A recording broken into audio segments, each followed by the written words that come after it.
Yeah, basically, I would like to have an introduction of yourself and Nick. So, who are you guys? Let the guys know who are you. Nix, would you like to go first, or would you like me to? Yeah, I would I like can to go hear first, from if you Nick. mind. No, no, no, Okay. Nick, come on. No, I'll go first. I'll go first. My name is Daskro. I am a.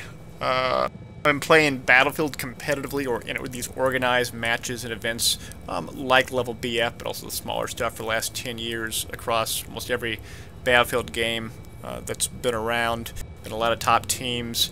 And my main focus has been tanking. I also do the YouTube videos and things like that, but my background really comes from trying to be as best of a player as I can in the tank and understand its roles and things like that. Hopefully this little tank school thing that can last about an hour and a half or so today will shed some more light on things that you guys may already know, and maybe some things you don't know. So that being said, Nix, I'm bringing it to you. Yep, I'm Nix, and I've been playing Battlefield since 1942.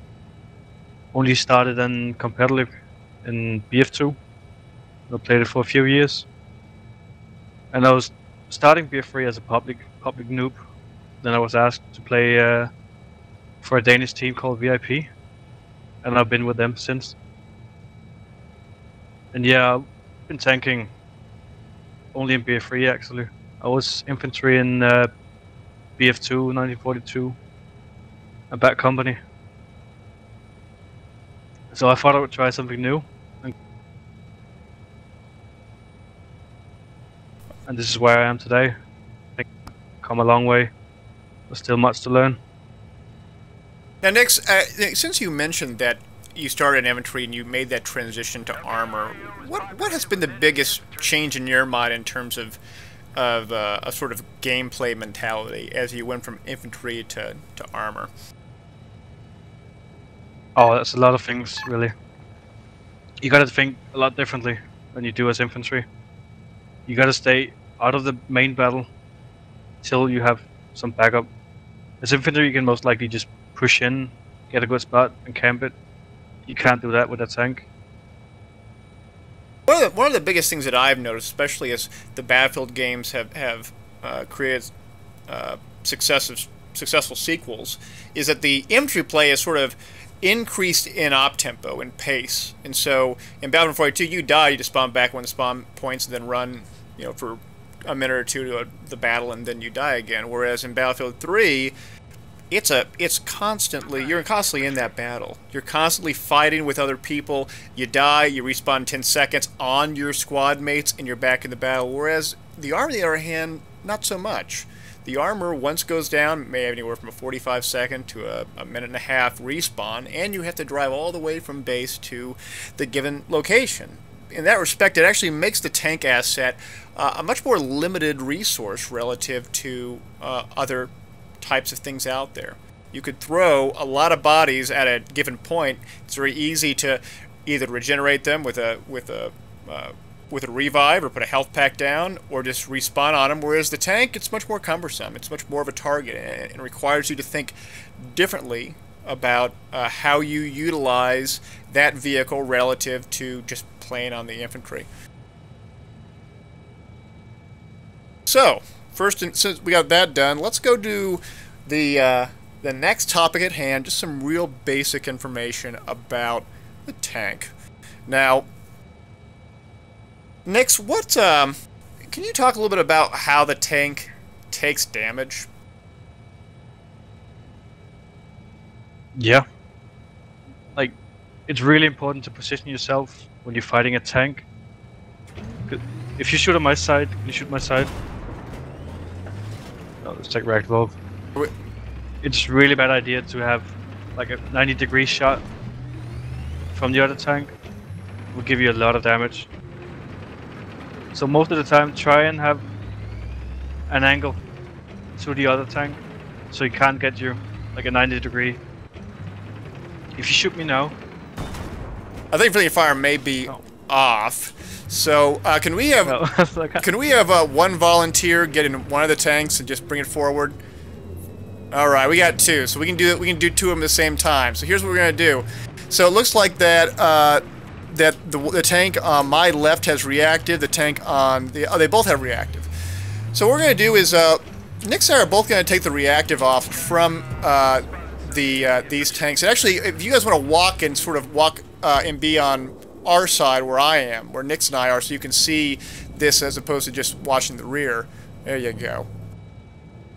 With both the reactive armors off, I'm gonna try to get a very shallow angle against... Oh, I don't want to run everyone. I'm backing up, guys. Watch out. I'm gonna get a really shallow angle on this tank.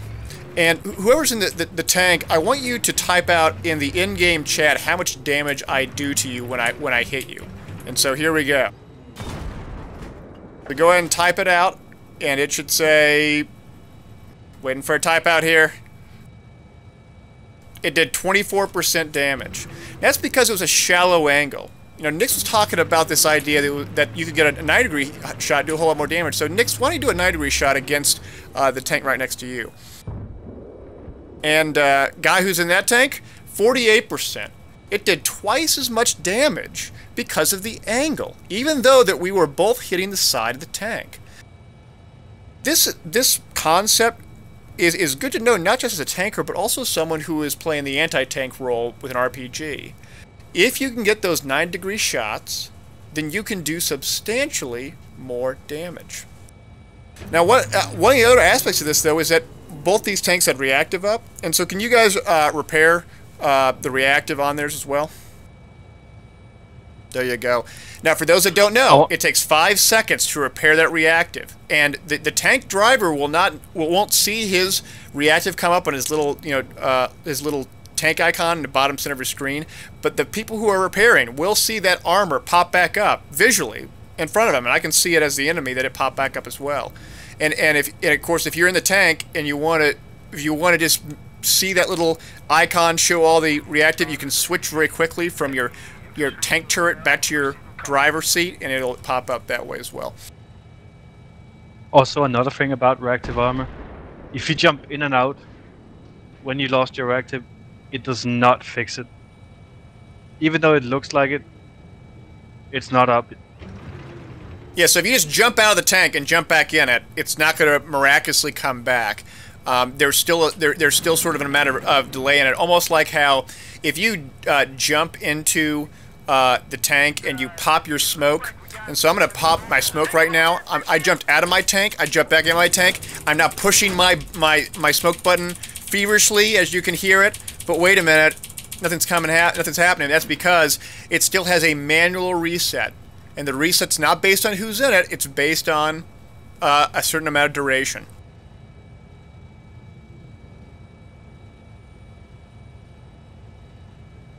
So, one more thing about reactive. When we are talking about reactive armor, unlike the damage that is received depending on the angle, reactive armor stops damage regardless of the angle and regardless of how much damage it is. And so, javelins, for instance, do a whole lot more damage than a tank shell does. But the reactive is still going to absorb it regardless of how much damage it is. And so, it's really important to recognize that if you're in a situation where you're battling a tank and you have an RPG shot on it, if they have reactive up, it doesn't matter. You really don't need to get a better angle of attack because your shot's going to hit that reactive regardless. Now, if you think you can get all the way around to a side of the tank that doesn't have reactive, such as the rear or the front, if the rear has its reactive gone, then have at it. But recognize that when that reactive's up, someone has to throw a shot at it regardless of what it is, and if you got a shallow angle, you might as well take it. Nix, do you have anything else to add? Not about reactive and positioning. Anything about damage? There's a spreadsheet on the different amount of damage on each side. We could probably link it on Teamspeak. Yes. But basically, try and stay away from a 90-degree shot, because you're going to take a lot more damage. And we will be talking more later in the hour about tank-on-tank engagements and the importance of pivoting your tank to absorb the damage as it comes in. And but we'll be talking about a whole lot more in just a bit. But now we talked about the basics of tank damage. One other thing I want to talk about, though, is sort of this, and is that tank damage, unlike regular fighting, tanks take damage and they die much more slowly relative to infantry, and that's because they have a lot of hit points, and because of that, it means that your opportunity to make choices of whether to engage, whether to leave, to retreat, you have a lot more opportunity to make those decisions, a lot more off-ramps relative to being the infantry. Because with infantry battles, if you're engaging a battle with someone, likely if they're good, they're going to be able to get their shots down and kill you, or you're going to kill them. Rarely, I mean, sometimes you'll have a situation where you're both real low, and then you have a moment of reprieve, but what's important to recognize is that tanks take damage differently, and as such, they have much more options in terms of what they can do, or where they can go, or what choices they have. So, Dizzy, do we want to talk about perks now? Basically, I would like to know where the weakest spot of the tank is. Okay. What is the weakest spot of the tank? What should I never do? You should... Nix, what do you think? You should never back up. Like, back up onto a flag or any enemy. Because the rear is where the damage is really huge. Yes. And even though that you have reactive armor on that rear, it may take the first hit, and that's great. But only back up knowing that you're going to take fire from the rear if you know that you can that there's only going to be one hit coming your way, or that you're going to be able to back up so fast that only one person is going to have the opportunity to hit you in the rear. And really, that's where the whole speed and maneuverability comes in. If you can make those choices and put yourself in a position of vulnerability if you know that you're going to take some hits, but you can still make through it. You're not going to, and there's no, the rear hit is the proverbial headshot for the tanks, and because of that, it's very important to minimize them from hitting it, and that requires situational awareness and always having your front pointed sort of where the enemies are. If you're in a position where you're regularly having enemies hitting from behind you, then perhaps you need to back up a bit. Perhaps you need to play a little bit more defensive, because the lines of demarcation of where the battles are going are you're well beyond them, and you need to back up. So let's see. There seems to be some confusion about the rear hit, how much damage it does. So let's just check it out. All right, so you on full HP now, tank? I hope he is. He's 100%. All right. So how much damage does that do, lame face? That did 74% health. Yeah, you guys can go and repair it back up. And what I'm going to do is I'm going to take a shallow shot of the same rear piece. Nix, can you destroy the reactive real quick? I think it's already destroyed. I see it. I think it jumped. I think it's back up. Give it a try again.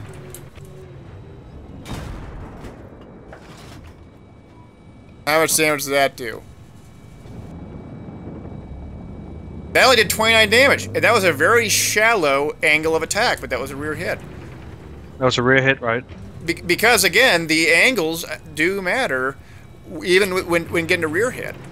And so, it's very important to recognize that making sure you have a good angle, and in a tank versus tank situation, it may mean to take pause and say, just because my tank turret has reloaded doesn't mean I automatically have to fire again. Sometimes it's okay to be patient and to make sure that you can hit the shot at the best angle that affords you within the amount of time allocated. You don't want to wait to the point where the enemy tank got 2 shots on you before you take your next shot. But you have some wiggle room, and you can use that to your advantage. And we will be talking about a number of the other things about repairing coming up. So, with that being said, let's move on to a really common topic that I know I get asked a lot, and I'm sure Nix gets asked a lot, which is, what's the best perk loadout? Nix, what's the best perk loadout? For me, it's LMG, reactive armor, and smoke. That's just for a random public. But for competitive, I would go with canister, reactive, and smoke. Why As do you prefer you don't rush as canister? much. You don't rush as much at on competitive as you do on public. So you better just sit off close to a flag and pick them off instead of rushing in and lose the tank. So why are you preferring LMG over the HMG, Nix? I have tried. I didn't like it. It was too slow, and the hit detection seemed way off. So for me, with the perk loadouts, as Nick sort of implied in his answer, it's highly dependent on what kind of situation you're going to be fighting in. And so here's what. So as an example, could I get a bunch of the Russian guys to run to all walk next to the USAA? Nigonov? Is that what his name? Nigonov? I'll move over there. All you guys run over there and run behind him. And we're gonna play a little game. Nix, what do you got for your secondary right now? I got LMG. Okay, I'm gonna suicide out real quick, and I'm gonna go back and I'm gonna go HMG, and we're gonna have a little competition. I want all you guys to run all the way to B point when I say so. Oh, wait a minute. Hey, guy. Hey. Who's that? All right. That's not... What the hell? Oh, okay, everyone who died, respawn at B and go back to the same place, and then... Hey, Nico, stop that, or you get kicked from the server. Stop trolling. Stop moving the AA. Just kick him. It's not a big deal. Yeah, you're done, so sorry for that, man.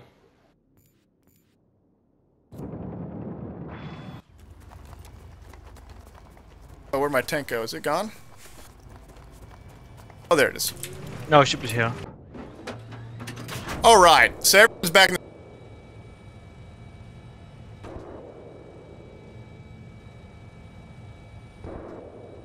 We've got hostile infantry on the move in the AO.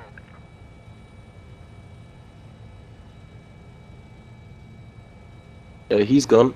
5, 4, 3, 2, 1. You gotta run. No, just, you gotta run. Run to Bravo, guys. I run to Bravo. Run to Bravo. And now go.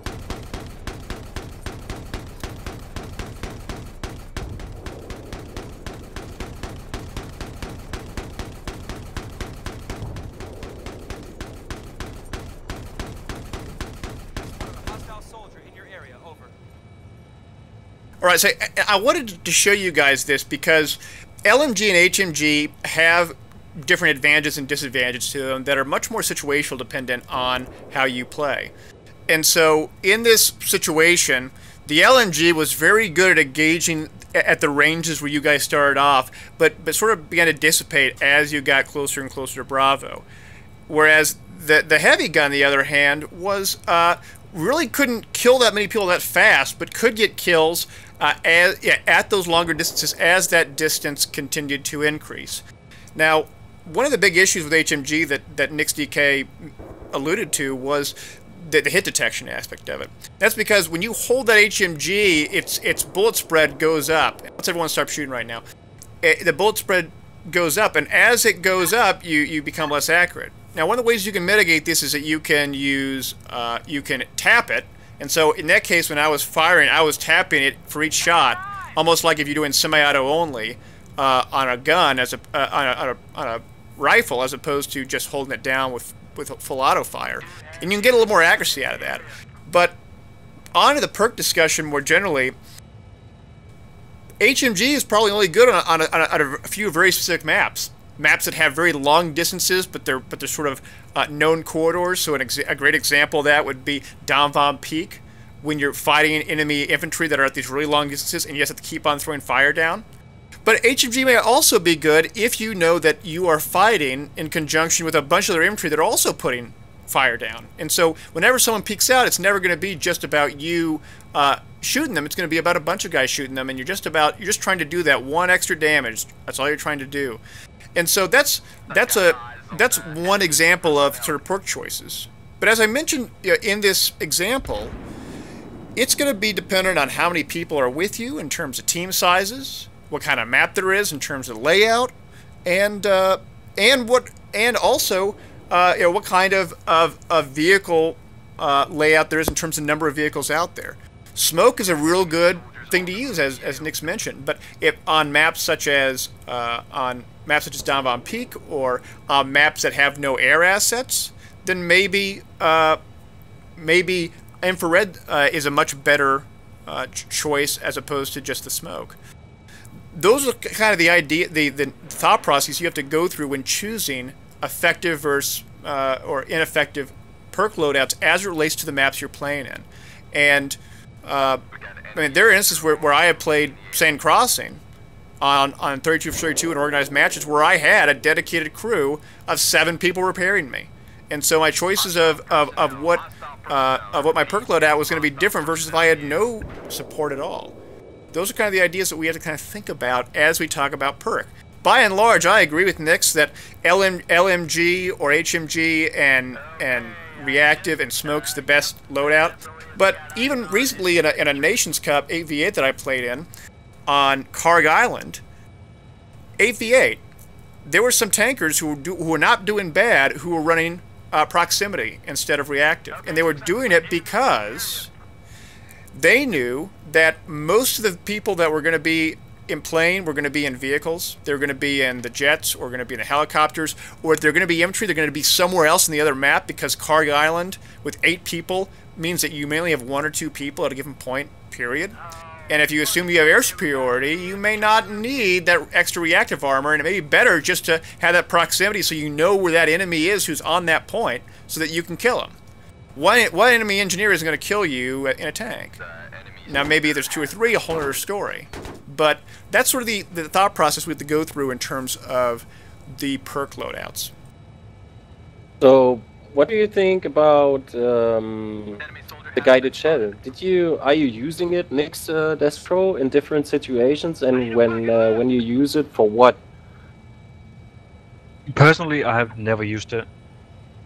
I've used it quite a bit, and I use it again based on what the situation is. And so when I'm playing Operation Firestorm, for instance, and I know that my teammates I'm gonna have a CITV guy dedicated to me. I know there's gonna be SOFLAMs in the air, and I know that there's gonna be a lot of tanks on the ground. I'm gonna be running guided. I'm gonna be playing out in the open, out in the desert, and I'll be running smoke. And I know they'll be running smoke, but if enough of us are throwing enough javelins and enough guided shells at them, then maybe we can do something. Now, that being said, there are some leagues out there that limit the amount of javelins that you can use, and as such, that viability, then goes down. And so, when you're talking about what rule sets you're playing on, those also a factor in terms of what your perk choices are. Now, in a one-on-one situation, guided isn't that great, but because you can smoke out, and the smoke's always going to respawn faster than the guided shell. But if you have more people involved, especially if you have a lot of SOFLAMs up or laser locks, that double damage is fearsome. Kyle USA, can you jump out of my CATV real quick? Thank you. We got some enemy soldiers in the AO. So, anything else about basic information, or do we go on driving skills? Is anyone in here who has a question directly to the basic information you got right now, like perks and reactive armor, for example? Just let me know. The first, I'm watching both, but I do see someone asked about gunner perks. So gunner perks do stack with the tank. The gunner perks that stack are what? They're the proximity. They're the repair, and then the thermal camo. So the maintenance perk stacks, but if you're playing in a server that doesn't have vehicle regeneration, it's not as effective. I mean, I don't think it even works for that matter. Whereas proximity is a great thing to have, because when you have proximity, it's like having a recon guy put a tugs on your tank and just being able to see all these people around it. And reactive does absorb C4, but I would also add that that thermal camo, unfortunately, isn't that good of a perk generally, and I wish it was a whole lot better, but it's not. And so, if you're a gunner and you know you're going to be in the gunner turret, proximity is the way to go. I wish there was more viability in the other options, but it's not. That is an enemy infantry unit in the area. What? So basically, I have a question for you guys. Do you know about C4? When you get C4 on your tank, how many C4s do they need with reactive and without reactive to destroy the tank? How many damage do you take from that? Do you know that? Next, you want to answer this one? The amount of damage, I don't know, but you need three pieces of C4 to kill a tank on the reactive side, or 2 without reactive. Yes. And the thing is that if you're in a situation where that guy's gotten close enough to put a C4 on you, hopefully your turret driver, if you're a turret driver, will get out and try to engage him, or at least try to shoot him before he hits you. But the best way of dealing with that is if you can't kill that guy, then just get out of there, because remember, he's going to be slowly throwing those C4 one at a time at you. And I've had a lot of instances where I see a guy and he throws that first C4 and it sticks onto me, but I back out of there as fast as I can, and so he'll blow it, but he won't kill me because I got out of there.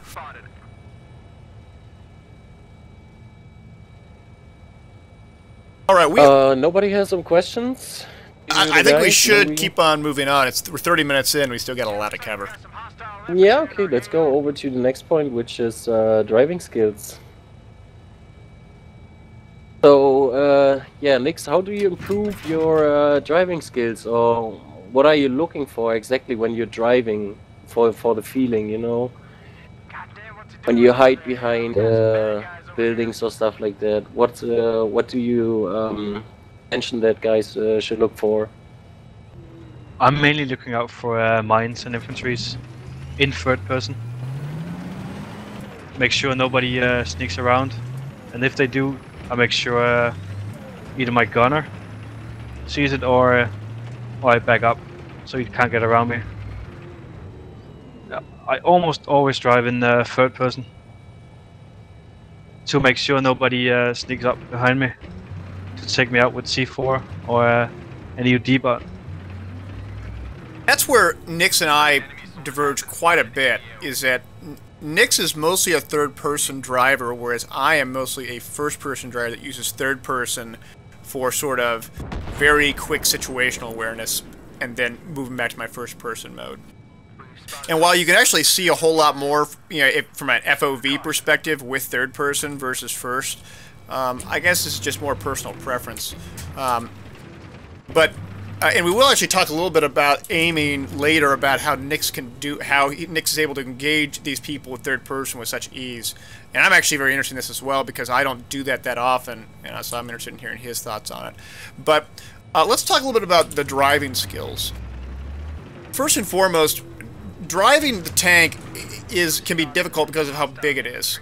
And you may think, oh, I can get through certain things, or I can get through certain corners, but you end up not. And getting a feel for that, it really requires just putting a lot of time in, moving around the maps, and trying to make good turns, and trying to make good maneuvers.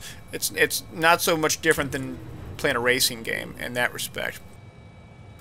But I want to show you guys, if you look at me right now, the tank has basically 3 main speeds. It has a regular speed that I'm going at right now. It has a slow speed, which is basically me pushing forward, and spacebar, which is a speed brake. And then I finally have turbo, and turbo makes me go fast. And as I rammed into that tree, the trees will slow you down a bit, or at least bug you a bit, and that's something that has to be sort of considered when you're maneuvering around. And remember, those trees can absorb damage, and so you can actually use those to your advantage in that respect. When you turbo, though, this is where a lot of people sort of over turbo, and when they over turbo, they start making mistakes. They start sliding a lot more.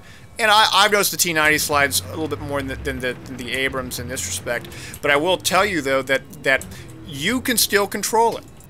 Think of it this way. Like when you're driving your car and you're driving at 10, 15 miles per hour, you can take more shallow or more extreme movements in the steering wheel, and you'll move back and forth, but you really don't go out of control at any point because you're going so slow.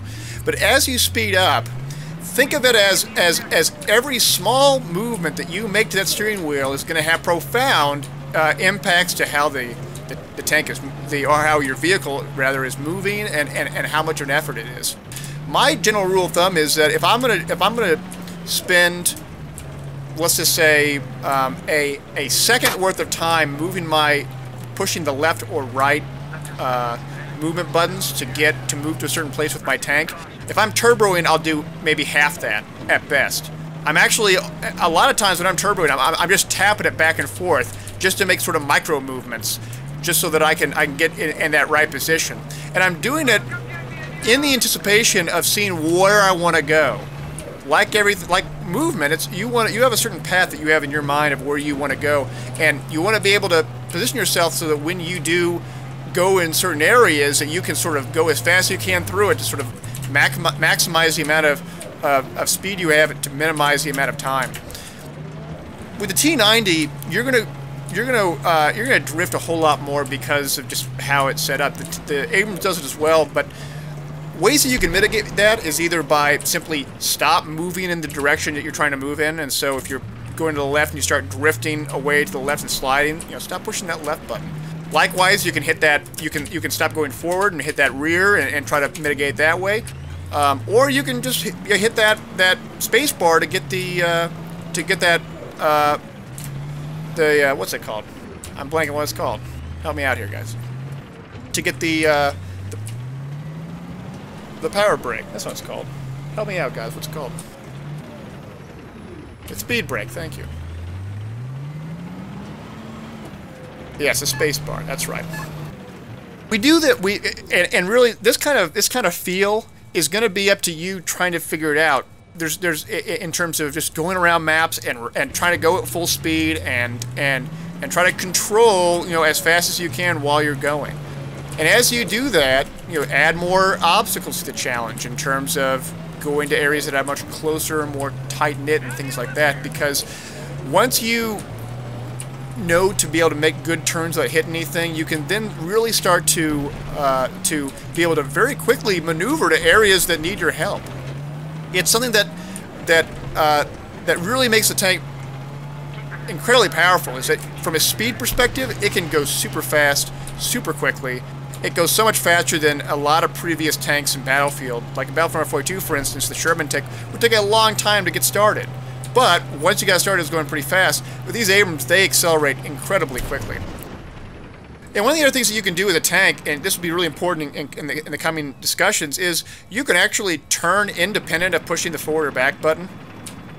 And so that's really important to recognize as well, is that you can pivot without actually having to move the tank around.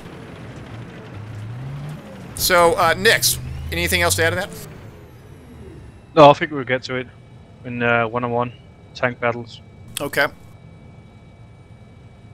So what do you guys think about driving backwards? Is it, do you have to practice it a lot, or is it not that important because you're always moving forward with the tank? There are certain maps where driving backwards is a lot more important than others, so maps like Grand Bazaar or Seine Crossing, to a lesser extent Don Von Peak, but these are very linear maps where they may be able to get around you at some point, but my biggest challenge that I've personally had experienced is the idea of being able to turbo backwards in the rear while turning at the same time. So basically doing a reverse turboed 90-degree turn, and doing it all while trying to aim and kill a guy at the same time, and not hit anything. That's really difficult. Is that what it's called? Is it called T-turning? I actually don't know a word for it. Okay, T-turn. I didn't know that's what it was called. I mean, I sort of view it as sort of like, what was that movie? The Transporter-esque sort of driving, or Fast and Furious kind of stuff. It's really, really absurd, but that's what you have to do. But that's my biggest issue with going reverse.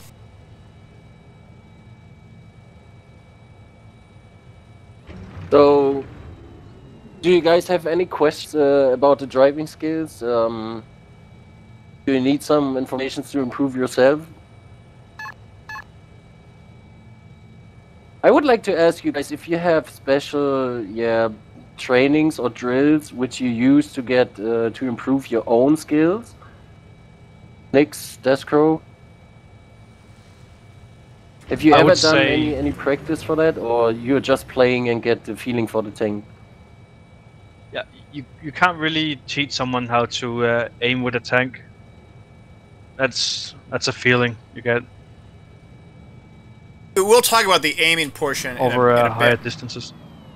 Yeah, we go for the aiming later. I mean, for the driving skills. So you had a day, for example, Nix, that you drive only backwards the whole day long, or do you prefer any maps where you drive through any buildings or roads which are pretty small, for example on Sand Crossing, and train your movement to get the feeling?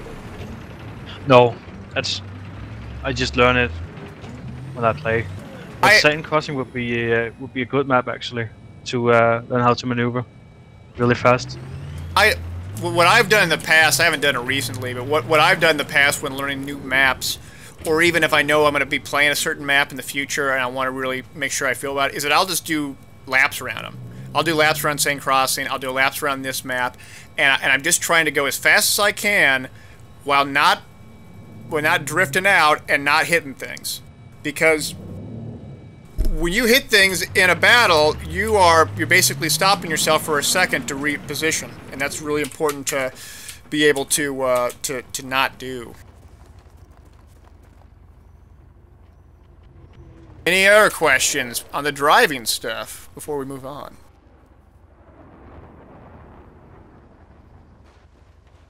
Oh, we have one guy. I think he missed the first part. He had a question about the heavy and the small MG. We should skip that. I will give you the information after that. It's Sarah Doss. I will write it to you because we head over to the point already. Sudden Death had a question though about going over rocks. He says, how do you avoid skipping when going over rocks? Sometimes a tank would skid out of control when going over a small rock. I've experienced this. Nix, have you ever experienced this? Yes, a lot. How do you deal with it? It's basically I just stop the tank and wait for it to be over, and then move again. Just spazzes out. There's not really anything you can do about it. For me, I'll either stop if I know I'm going to have to go over those rocks, and just to make sure it spaz out. But if I know I have to go over those rocks and I know that I'm not going to be in a situation where I'm going to take damage or I'm going to have to kill someone with my tank turret, I'll just turbo over it. I'll go as fast as I can over it just so I don't have to worry about it. But again, that's situational dependent.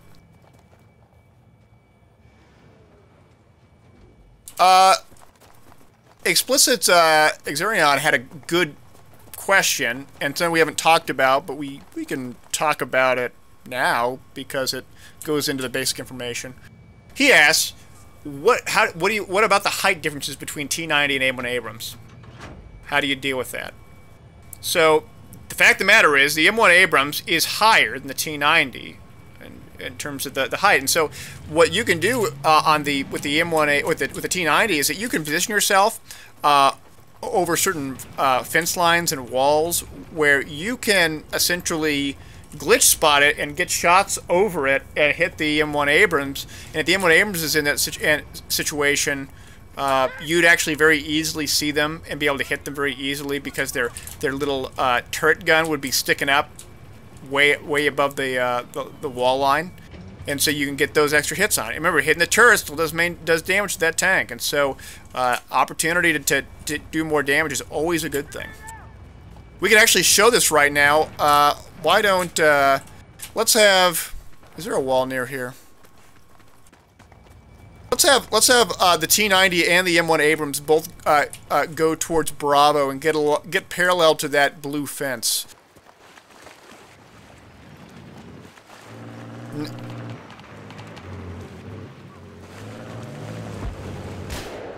And don't kill the fence. Don't kill the fence. But just get right behind it. And I want to show you guys that the T90 is going to be slightly lower, especially if you look at it from across this little stream, not next to it, but like get some distance back. And so you can see maybe that as you zoom in closer, that T90 is just a bit lower than that M1 Abrams. Easier to see. That's what he's referring to. Now, granted, in a fence line situation, that fence, anyone can destroy it, and so it doesn't do anything. But if it's a concrete wall, that's where it gets really powerful. And so as an M1 Abrams driver, you need to be cognizant of the fact that you still may be exposed when you're behind that wall. The objective has been We want to talk about tank sex too, Nix? About what? Sorry. About tank ramming. Oh. No. Yeah, you could mention it. What is tank ramming, and why is it useful for driving in tanks? All right. So if you look at the two tanks right now, look what the Abrams did. The Abrams is flipping the T90 over.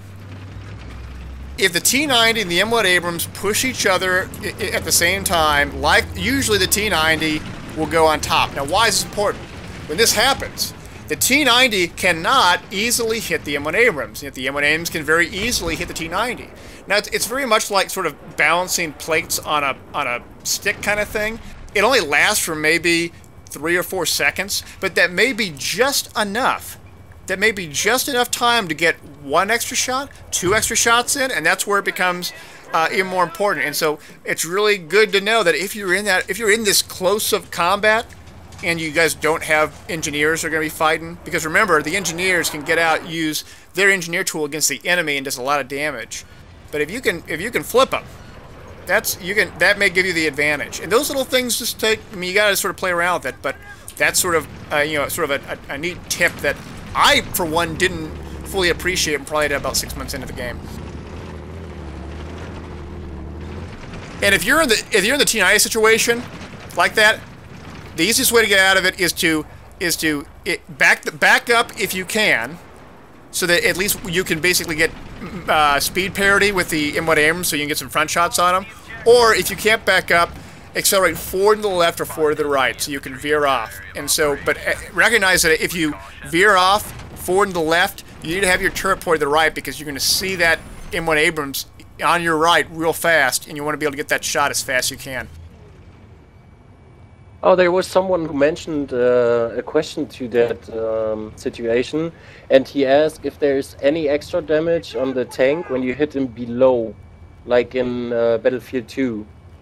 So when you ram with the Abrams and the T90 is going up onto the Abrams, if he gets more damage out of it. But we can show the rear bug with full speed. We can show that too. All right, so let's have both the tanks get some distance on each other. And do we have and then the tank that's the U.S. tank?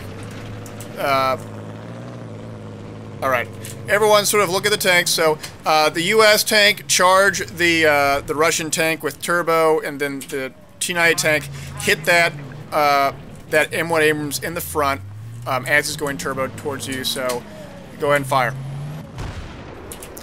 So that did maybe 70, 80 damage. He's clearly on fire. He's clearly disabled, and that's because of the rear damage. It's not a bug. It's not a glitch, because the DICE developers themselves have said they don't believe it to be as such. It's this idea that if you're turboing, it'll do rear damage to you if you get hit in the front while you're turboed, and it doesn't do rear damage in the sense of like it's just doing front damage at twice as much damage. It's actually hitting you in the rear. And so if you have rear reactive armor, your rear reactive armor will actually go away if that scenario takes place. Now, how do you mitigate that? Stop going turbo. That's how you do it. It's true for both tanks.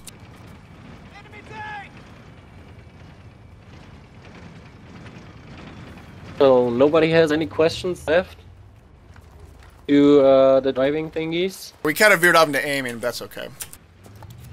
Yeah, then I would say we go over to the aim. So what are you guys doing to improve your aim, and what are the basics you should know to aim with the tank, with the secondary weapon and the main shell of a tank? Nix, you can go first. With the main shell, I used to drive around, shoot trees, just for practice. Like drive around full speed, hit trees. Nix, why don't you go ahead and you want to demonstrate that, or do you want me to? Sure, I can do it. Everyone, Shoot trees over here everyone watching towards Nix. US base. Nix is moving to the US base right now. Should probably hit them.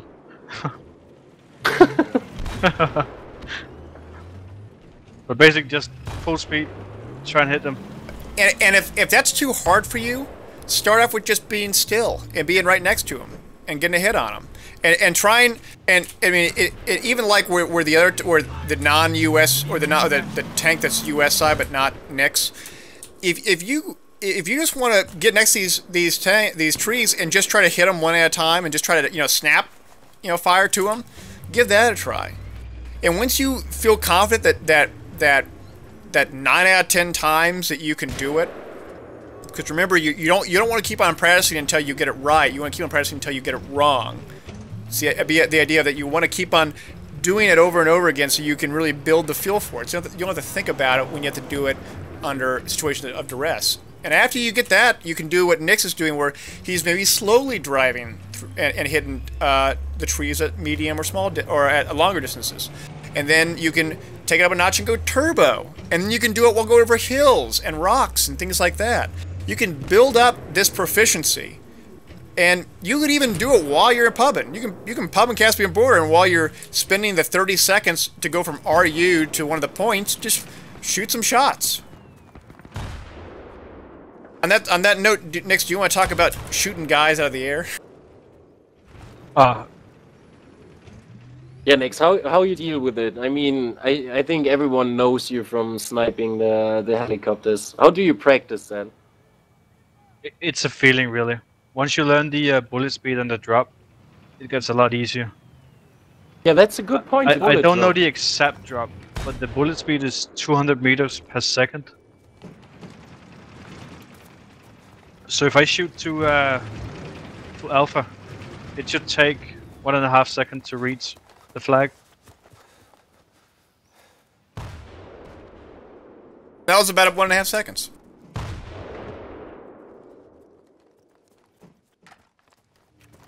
And like the tree exercise, you can practice shooting guys with the air down, and that while you're driving, if you see a guy in the air that's in your radius, and give it a shot.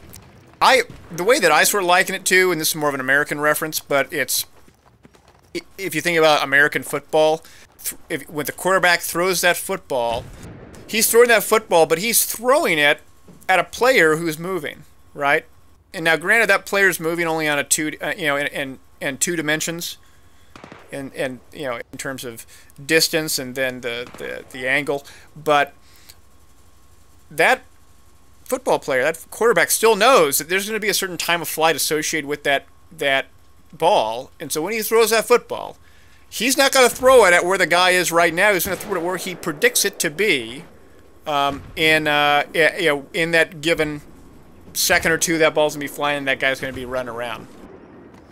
Sort of apply that same concept when I do my tank shots against vehicles that are flying in the air or even just driving around, because once you get a feel for where they are and their distance, and you're not actually looking and say, okay, they're 300 meters out, I need to fire here or there.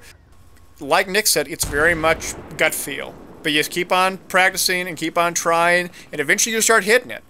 And you'll find that you'll find it really easy to hit a lot of the guys that are flying planes or doing really easy ground pounding with the jets, where you can just easily throw shots at them and kill them. Yeah, so you should shoot where you think they're going, not where they are. And that kind of thing is very much, you have to sort of get a feel for it, because you may not fully appreciate what that helicopter can do in terms of maneuverability. And you may say, oh, well, clearly he's going this way, and then they'll be able to arc and do a 9-degree turn super fast, and you'll say, oh, shit, I completely misunderstood where he's going. Nix, for example. I know you have a lot of repair guys when you're driving. I usually have a few repair guys on Teamspeak with me, and we share information where people are, etc. And it makes it a lot easier. But if I'm driving with a random public guy, I tend to not get into stupid situations, because he's usually just gonna either bail out or jump out in front of me and then try to repair, and he's probably gonna get shot in the face when he's doing it. What's a stupid situation for you? Just give me an example. That would be nice. Say, hey, could you stop shooting, please? Thank you. If I'm without a guy on Teamspeak, rushing into Bravo, knowing there's 3 or 4 guys, and if he's doesn't have proximity, it's pretty much suicide. Because I know that gun is not gonna look behind me. He's gonna look where I'm looking. So they're pretty much gonna sneak up behind me and take me out sooner or later. How do you deal with it, Daskro? Do you have another opinion to that? Do you care about your ranches, or do you position yourself in another way for your ranches, or let me say, do you protect them? So my stance on repair guys is a lot of people like to sort of make light of the tank crew, in that there's some kind of utility person that really isn't much value added, or even that you're supposed to be a bad player and only the bad players, you know, do tank crew stuff. Where I sort of view it just the opposite, and here's why. Because the tank can survive longer engagements, because they don't die within a millisecond or a few seconds of being in the fight. It affords a whole nother series of tactics that are further enabled by the tank crew. So let me give you a few examples. I'm in one of the tanks right now. I'm in the CITV position. If I'm engaging this AA gun in front of me, this US AA gun, I can turn around and look the opposite direction of what that AA gun is, and allows me to then get out of the rear of the tank. That's really important to remember, guys, is that if you are in the tank, and this would be if you're in the tank turret, or if you're in the either driving the tank or in the CITV, you look to the direction that you want to get out of, which in this case would be the opposite of where the enemy is, and then you get out. As a tank crew, when you can get out, you got choices. What's your choices, guys? You can get out your repair tool, you can repair the tank, and that repairing's gonna, you know, give him so much repair per second. I don't know what it is now, but it used to be a whole lot more, you know, in previous patches. So that's one option.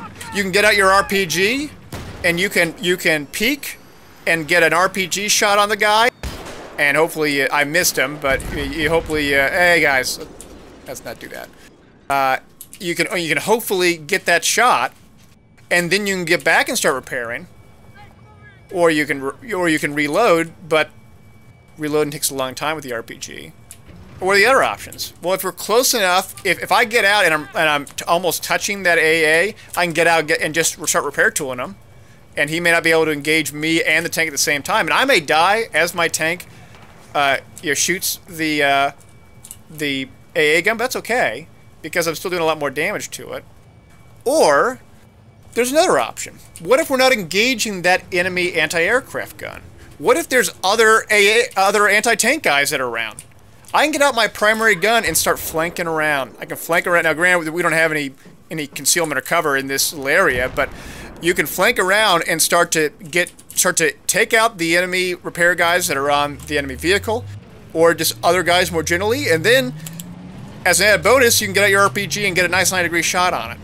That's really important to sort of recognize, is that as a repair guy, you have plenty of tactical options to be successful And those options are going to be highly dependent on I mean, is the fight fair or not?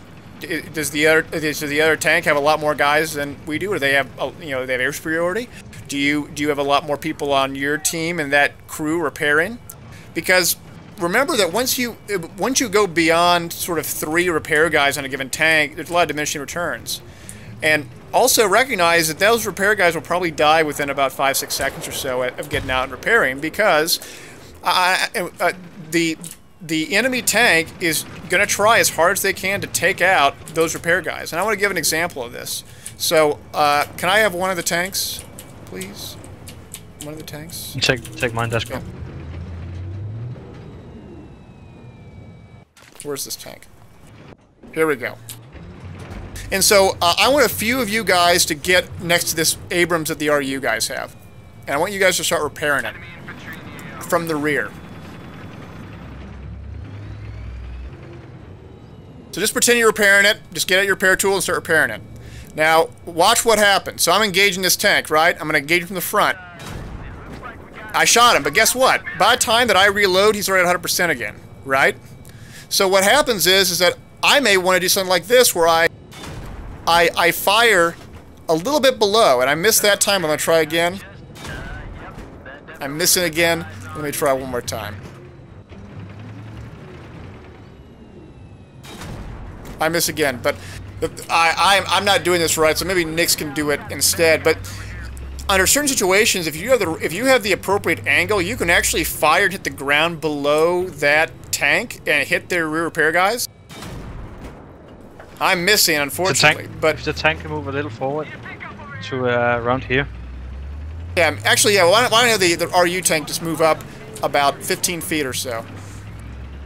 Move up to here. US tank. There you go.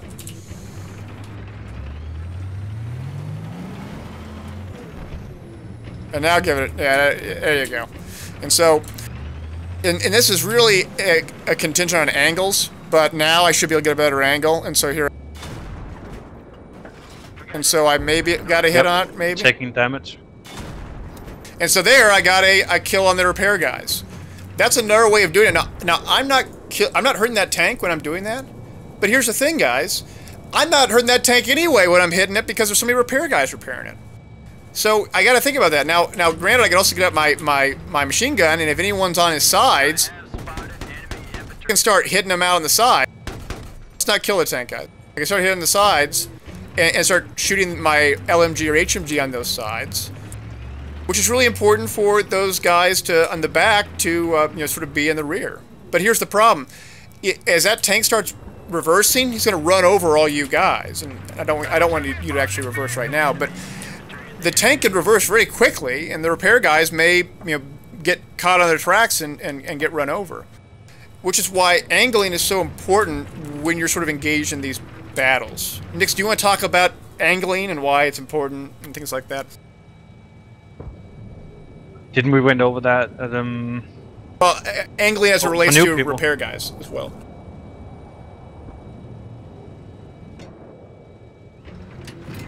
Yeah, that's true. Well, When somebody's repairing you, it's really important to make an angle to defend them. Like if I'm standing here, oh, Daskro's there. Yeah. If I'm standing on this side, Daskro can easily hit me. I can. So if I'm standing like parallel for him, there's no way he's gonna hit me. And even if he's hitting underneath the tank. And that tank he's repairing can back up and not have to worry about hitting Nix, because he's not behind the tank, he's at the angle of the tank. Now one may say, well, wait a minute. If you have your tank like that, then it means your sides are a bit exposed. But here's the thing. If you keep a shallow angle pointed towards the enemy, even if he hits the sides, it's not going to do that much damage because it's a shallow angle. And plus, you got reactive there. That's kind of cool. That'll take some hits as well. But don't think of that as I want my front of my tank towards the enemy. My front isn't just my front area. It's actually my front and the shallow angle of my sides. If you think about it in that context, it makes it a whole lot easier to position the tank so that you can have those good angles and still have escape routes available to get out of there if you need a retreat. because you can escape forward or you can escape backwards, but you don't want to escape and also run over all your teammates at the same time. It's always good to communicate, what you're doing as well if you're on voice comms with them. And so what I'll tend to do is that I will tend to sort of slowly back up. So I'll push that speed brake and back up, and then I'll say over voice comms, I'm backing up, get in, or I'm backing up, get out of the way. And by the time I say that, it probably takes 100 to 200 milliseconds for them to hear it and decipher it. Then I'll start backing up at full force, and I won't run over anyone. So I have a question. How should you react, you and your tank crew, to an attack of a helicopter or a jet? Let's get it. Do we have anyone who is good in helicopters?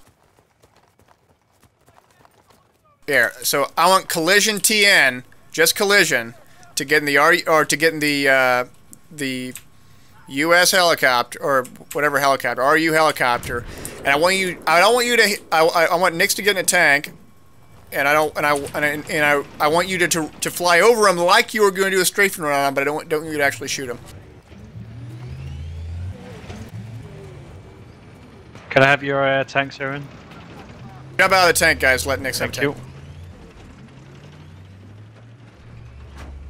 Just back off a little bit and go away from Nick's tank. Everyone get away from Nick's tank. Let him have some room, because what you're going to see is how Nix maneuvers to avoid the tank, or at least to mitigate or minimize the amount of damage that he does. And so here comes the tank here comes the aircraft from RU. So where's Nick's tank? I don't even see it. I'm up here towards you. On the hill in the middle of us. Get behind you, Daskro. All right. So collision, get some altitude and get some speed. So don't pretend like you're don't fly like you're just goofing around. Play like you were serious. Oh, fly higher. Yeah, I mean, like you were playing for serious. So try to pretend to do it. Take me out. Yeah, pretend to do a strafing run on him.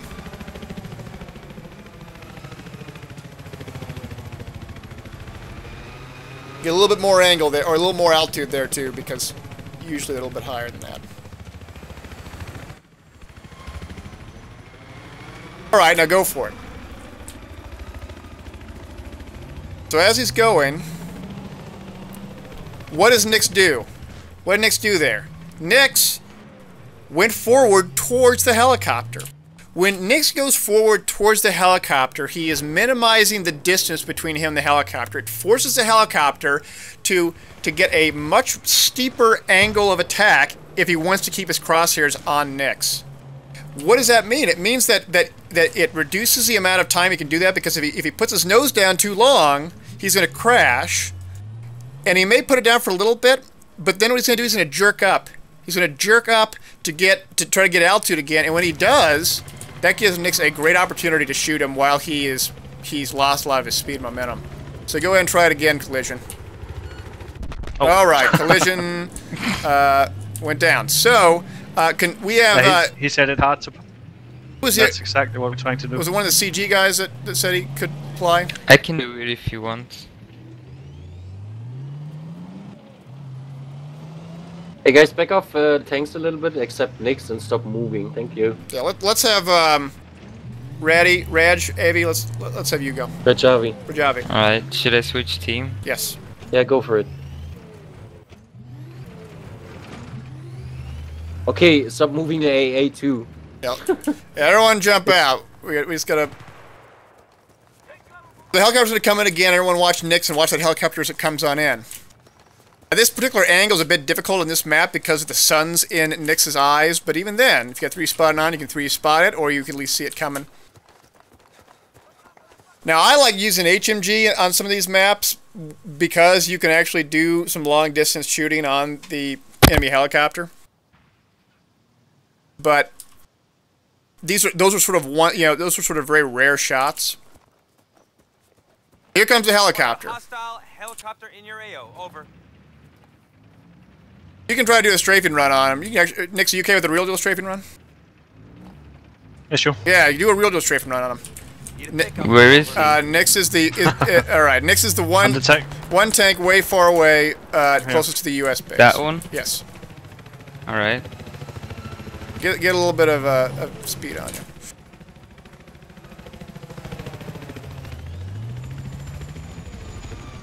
All right. You can start engaging him. Should I shoot or what? Yeah. Yeah, Sure. I could just check you out. But let's. And so, what it forces that helicopter to do is that helicopter now, every time he does a successful turn, because or a successive turn, he's losing altitude or he just has to wait and get back speed again. And while he does turns like that, it allows Nix or anyone to get a much easier shot on him because he's much closer to the ground. And you can do what Nix did with a combination of smoke, because you can pop that smoke. When you pop that smoke, you can obfuscate his vision for a little bit. Now with 3D spotting, it not as much, but the point is that jets and helos have certain trajectories that they are going to when they do a given run. And when they do that given run, you can use that to your advantage and position yourself by either moving forward into them or to the side or popping your smoke so that you can minimize the amount of damage they do. No one strafing run with just rockets or just the rocket pods on an aircraft is going to kill you if you're moving around.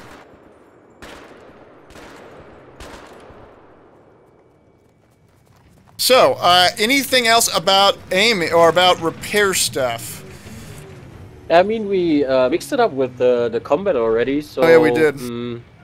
I would like to have some tank battles.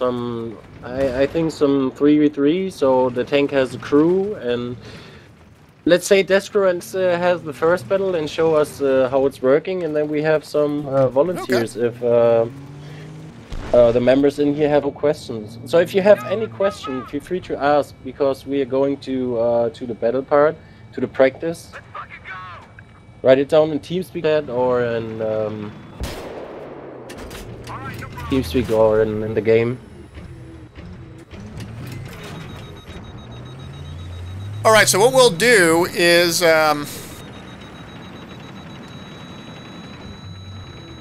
we can do a few. I would say Nix has 2 members in the squad, so anyone from US can join Nix's tank as an engineer, and Daskro should join Russian tank. Hey, I think Sudden Death has a question, but he's muted. Everybody's muted. Sudden death? Wait, I can unmute you. I missed your question in the chat. Sorry for that. You have talk power now. You can ask. Sudden Death, what's your question? You can talk in Teamspeak, Sudden Death. You are unmuted. You can talk. Oh, he's writing it down. He asked, does having more repair guys speed up the repair itself? Is there a cap on how many can repair a tank until it becomes insta-repaired? So there is no cap.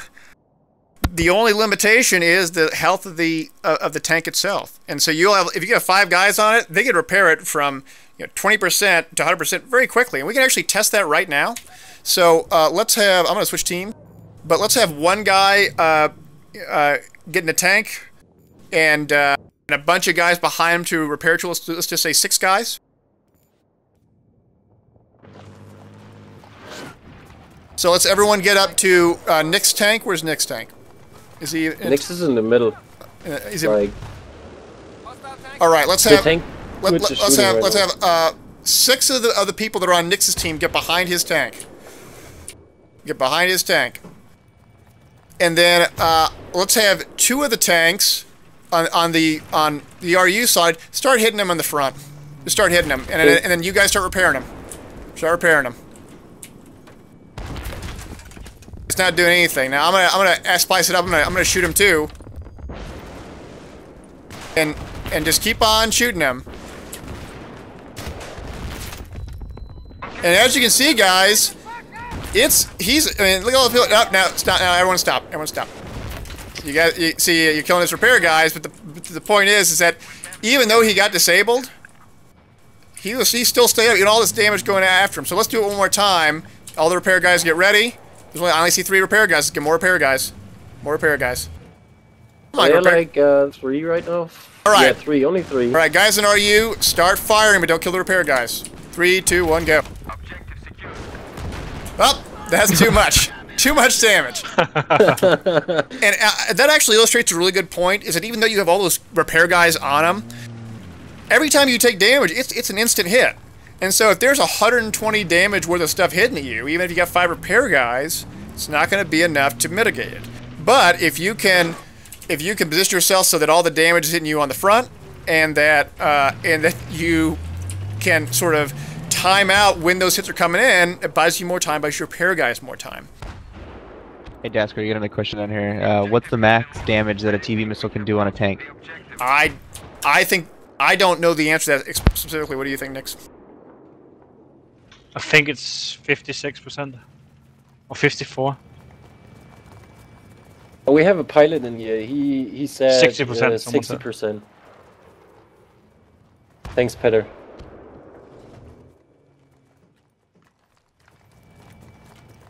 He said he's getting 60 kill assists all the time when he hits someone with the TV missile. Oh, I see. Well, that makes sense then. There you go. But Yeah, so someone made a if you point. The have to reactive do it- does absorb it. That's a good thing to remember. But and that's actually a good thing to talk about real quickly. The reactive armor will absorb almost everything, with the exception of. Do you guys know? There's 2 things. Type it out. What are the 2 things that it doesn't absorb? Does anyone know? AP shells is 1. Repair tool is another one. I actually wasn't going to choose that one, but it's the AP shells, it's AA, and I also add in the repair tool. It can And rocket pods. and the rocket pods as well. I sort of put that in the same thing as the AP shells, because they're sort of these projectiles that come in volleys. But here's the thing, guys. It does in fact it will stop AT mines depending on where the AT mine hits.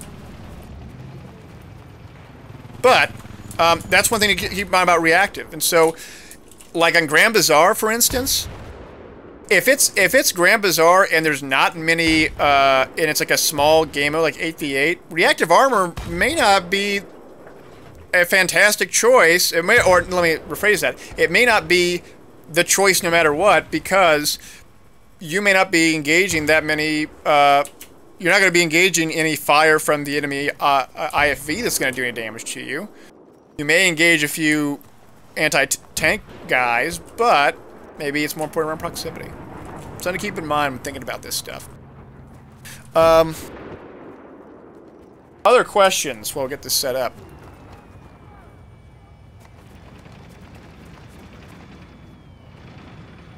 No, it looks like none. All right. So, let me get into a tank. What tank is this? Next, do you have a tank? I do, yeah. You have 3 guys in it? SSC, Yeah. can you jump out, please? Oh, Daskro, you should grab tank 2 and get 2 volunteers in it, and then we should play 1v1. All right, 2 volunteers. I need Get one. into Wait, Daskro the first 2 that tank come right in, get it. Okay, we got it. All right. Okay, Who's so Daskro? Is that you, Daskro? I'm here. I think he's in the middle over here, right?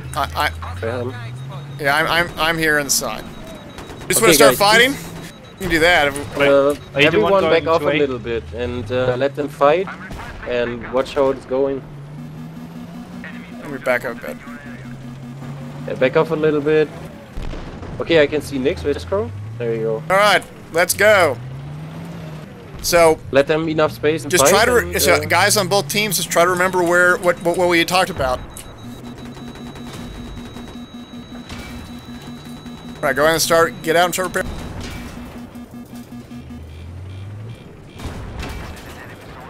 I'm low.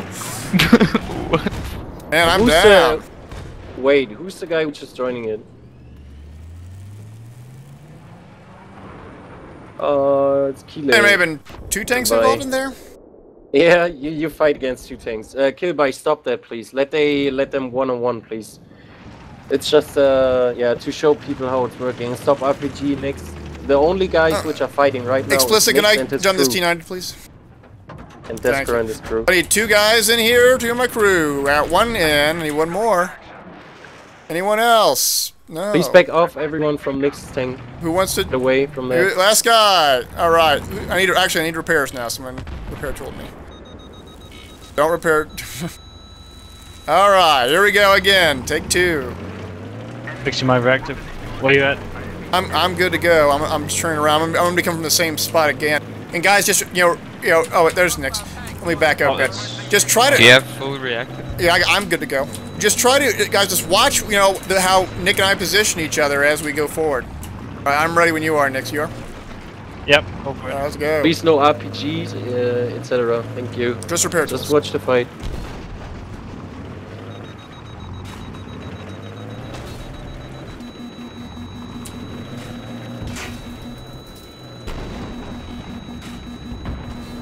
All right, I need repairs.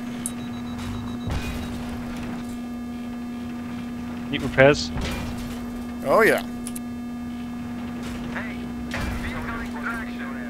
Hey, do not join. Okay, everyone is joining and wants to Oh repair no! right now. Oh, everybody's Is there repairing. guy? Yeah. Only 3 will repair. Everyone is Oh repairing. no! You get 1 Oh, extra free repairs. Daskro. Can I have repairs, guys? Nobody's repairing. All right, I don't know what happened there. That got a bit You have strange. you have a lot of repairs behind you, Daskro. Yeah, I felt like I had a bit of repair superiority there. I felt like Yeah. it. Let's do something that involves a little bit more people. What do you guys think? Yeah, we can get some volunteers which are doing it right now and test it Yeah. out. Actually, I want to try something out with all these people here. This is an unranked server, right? Which means all the unlocks are available, right? Yeah. So could we get everyone to suicide, and everyone go crossbow, and we're gonna get an idea of how much damage these explosive crossbow bolts can do to these tanks as they go forward. So we're gonna have sort of a cannonball run, almost like tower defense. You guys ever played tower defense with StarCraft or Warcraft 3, and see how this is gonna work. And so suicide out, and then respawn in, and go get your bolt on.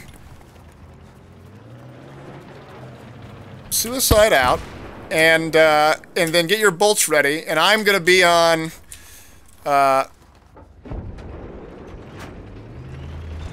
Who said this? Collision said, "Do I really like it when the soldiers take orders from me?" Oh, yeah, I do. Requesting vehicle extraction. All right, so all the guys, can we get everyone on RU to join US, and because I wanted us to get a lot. Actually, no, we're fine. We're fine. Don't worry about it. All right, so all the guys that are on US side right now, I want you all. I'm gonna drive real fast, and sort of parallel to you guys, and as I drive fast to you, start hitting me. But don't do it right now. Let me get around. All right, guys, you ready? Get your bolts out. I should have 23 people all trying to hit me. So go ahead and shoot me with those bolts. Oh no! Come on, guys, where are the bolts? Oh, there's one. There's 2. Oh shit! Oh no! I didn't. Okay, I thought I'd be hit by a few more bolts than that. Oh, I'm going down, and I'm going down. Let's have. I need more bolts than this. I need more bolts than this. So why don't we have all the people on RU go US? Yeah, switch teams, guys. Which are in the Russian team right now. Go over to US, spawn back in, and take your explosives bolt.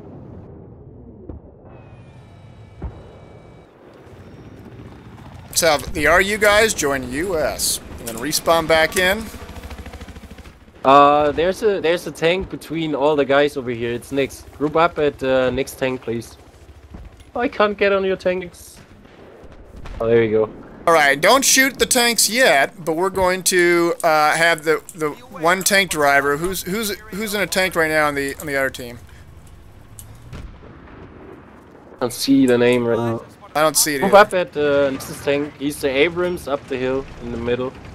And grab your explosive bolt on the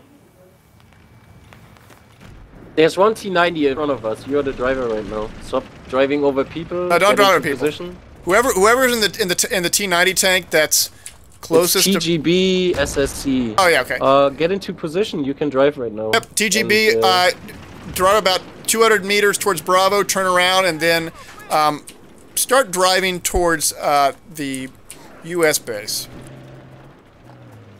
And everyone else, kind of get at the tip of this hill where I'm at right now, jumping up and down. next to Nick's tank. No, next to me. I'm way far out. Oh, you're there. Okay, I'm sorry for that. Go It's over okay. to Daskro. I missed it. All right, TGB, start driving. Drive sort of towards the in between the U.S. base and Bravo, sort of that little area there. And Stop people shooting right now. and start Stop shooting. Start shooting. Okay. Don't now drive you towards can us. drive. You're gonna get killed fast.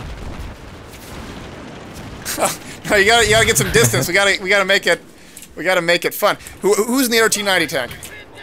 Get in the same position that he was, and don't kill the T90 tank. Stop shooting at the T90s right now. Stop shooting at the T90s right now, please.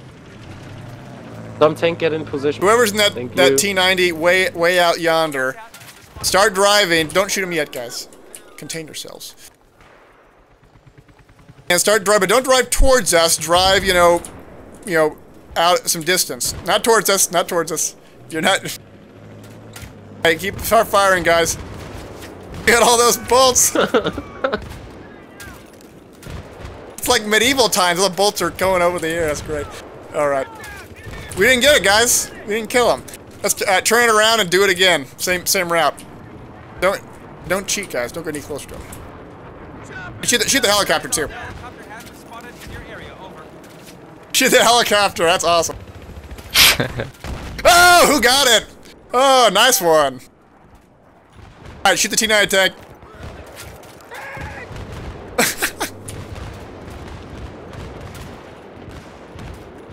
Oh, the bullet drop is intense on there. Shoot the jet. Where's the jet? Where is the jet? The Towards jet's the antenna. The jet's down. Oh, nice. All right. Someone with the T9 could have a big multi-kill Yeah. up the hill over here. Other T9. Actually, let's make this interesting. Let's have Nick's on US side. Nick, switch to RU, and I want you to kill all of us while we're trying to kill you from distance.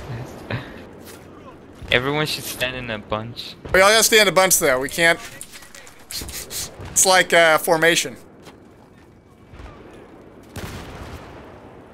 All right, so Nick's gonna spawn in. Don't kill the tanks yet. Let Nick spawn in, and don't kill each other. Relax, guys. We gotta stand close as we can. Tank, I'm actually not gonna stand as close as I can. I'm gonna record it instead. what's in on fire? All right. Can I have this tank? Yeah. Hey, whoever's in the let Nick's have a tank. Emmy, can you get out of the Abrams, please? And who's Lane the other face, guy? can I have that? Thank you. Awesome. The tank is empty. Next, you can go in. Oh, alright. There you go. All right. Nick's get some distance, and then start. And then when you feel good, you can start firing. Stop shooting. Stop shooting, guys. On the air vehicles, they're recording right now. Stop shooting, please. You guys ready? All right, guys, get ready to engage Nick's. He's in that Abrams tank. He's coming right for you. Nick's, when you're ready to go. Right, start firing! Start firing! Start firing! Oh, start firing! Holy shit. Ooh, that multi-kill. He's low! Oh, he's low! Who shot that RPG? Oh, yeah, you can go after him. That was a He's there, huge he's still multi-kill. alive. Come on, guys, get him.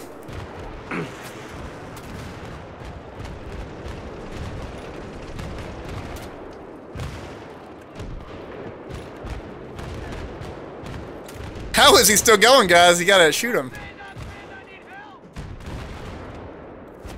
Oh, Ooh, he's disabled. disabled. He's low. There we go. Look at all the... Oh, good stuff. That was a lot of kills, though. Wow. That you went from 14 and 4 to 30 and 5. 16 kills. A lot of kills.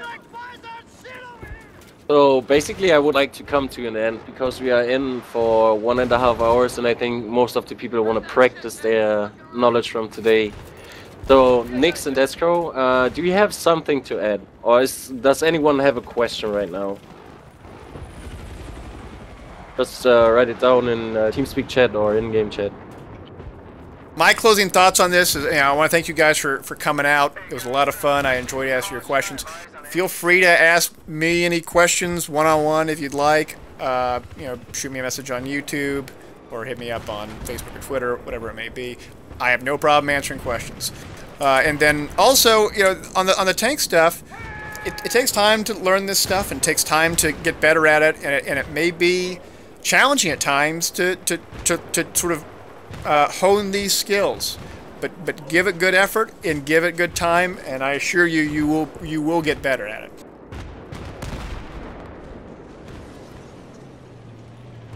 it. Nix, do you have anything to add? Yeah, I want to thanks everybody for coming. And I'm glad we could help. You don't want to promote answering your some YouTube, of your questions. Maybe your Twitch, Twitter. I would like to say, Nix, Daskro, please post your informations where people can follow you into TeamSpeak. Yes. So they have an option to catch you guys. Yeah, I would like to thank you both for helping me out with that and to organize that stuff. I really appreciate that. And yeah, I hope we have some stuff soon again. And one last thing, guys, is that if you want to be able to sort of experience this teamwork tank play that Nix and I were describing during this Tank Academy, a great way of doing it is coming to the battles here on levelbf.com, coming to the 32 versus 32 matches, where you'll get paired up with other people who want a PTFO, who want to play the tank well, and you'll get to play against some really challenging players and certainly learn a whole lot more than just pubbing for a few hours. So you've probably already registered for the website. Check it out. It's a lot of fun. It's not super serious. I mean, they're not going to kick you out if you're bad or anything like that. It's all about having fun and learning how to be a better player. So I hope to see some of you guys there, if not all you guys there.